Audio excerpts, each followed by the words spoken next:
Alright, so what we're going to do is we're going to make a rattlesnake bracelet made out of the 550 paracord. And what I've done is I've taken two colors. They're about 4 to 5 foot in length. And then I've taken one end and I've done the fuse on the end so that it doesn't unravel. And then I've got a 3/8 inch clasp. That's I think that's what the size is.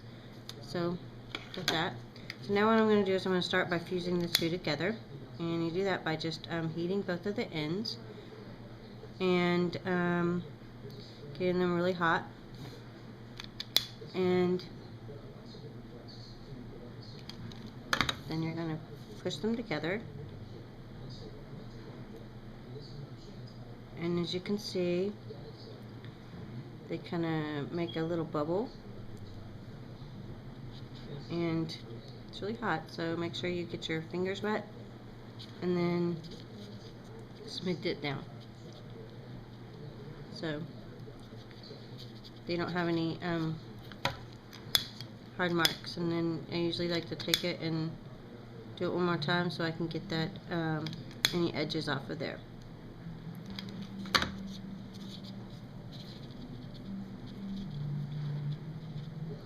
Like that.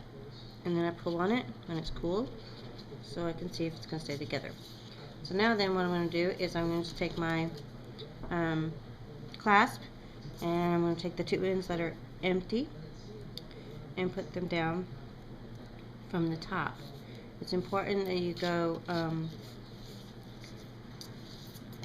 down from the top, because whenever you do your rollover, you want to make sure that you've got the fused end on the bottom. So you want to come down from the top. So you keep going down, and then what you're going to do is you're going to pull the two loose ends through the big end so that you can make a lark's head. So once you do that, then you pull that through and your fused end will be on the bottom of your clasp, like that. Okay, so now what we're going to do is we're going to set the length of the bracelet. So how we're going to do that is we're going to put the two ends up through the other side, and again it's important that you go up on this one because you want to make sure that you end up with the fused end on the same side that you just made. So down on the first one, up on the second one, and then I'm just going to pull it through until I get the length that I want. So I have to make sure that my colors are on the same side. So I've got blue on the same side and orange on the same side, and now I've got that. And then going to make it about the length of what I think a normal bracelet would be, and to me I think that's been about 8 or 10 inches. Let's see what this is.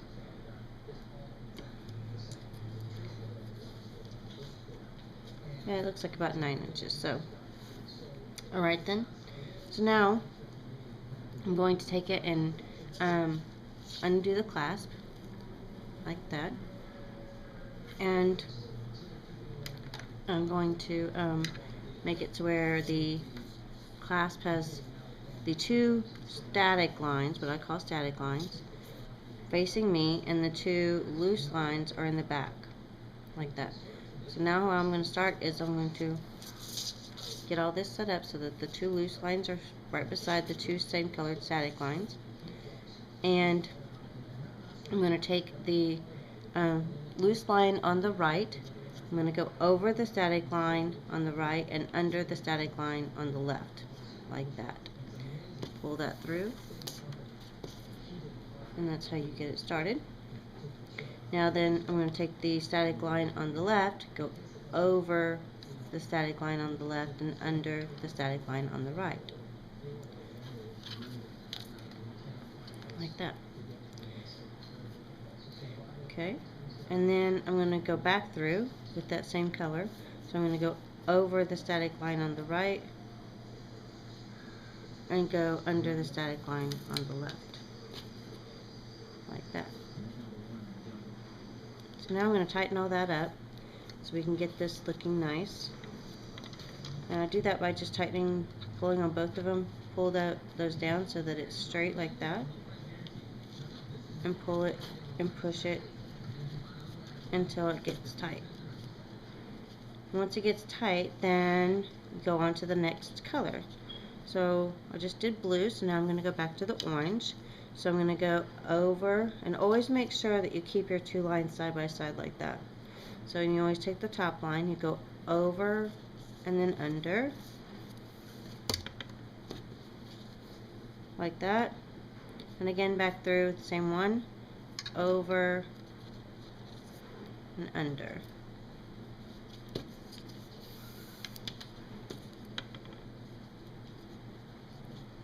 Tightening it up like so. And now you can see that the blue is on top, so that's the one I'm going to be using next. So again, over the one that's right beside them, under the one over there, like so, and back through, going over this one and under that one,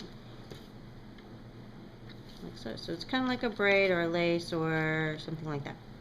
So as you can see, it's starting to look like the bracelet. So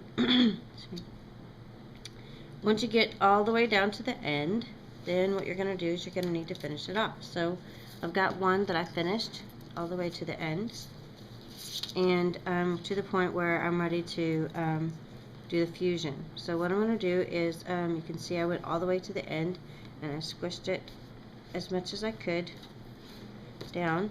So now I've got the this point right here. Here's my fused end. I ended up with this, doing that. So I'm going to push it down till I've got a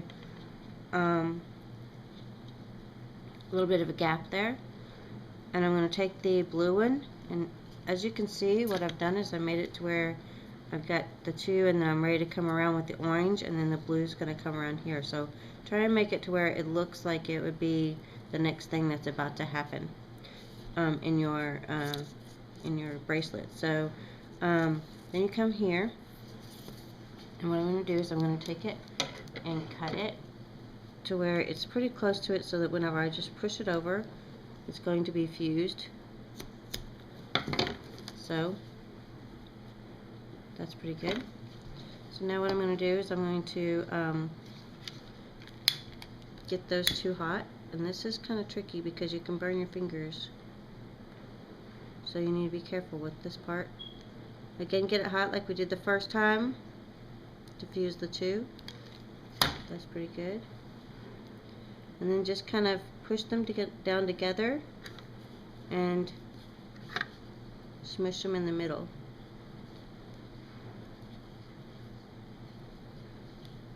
Like so. And then take it and just kind of do it again to get all the extras off and give it a good meld. And just keep pushing it together until it cools. And again, gonna rub your finger over it, make sure there's no edges that are going to be, poking somebody or sticking somebody. And if there are, then just heat them again and rub them out. So, and now I've got a bracelet. There we go. And that's how you make the rattlesnake bracelet.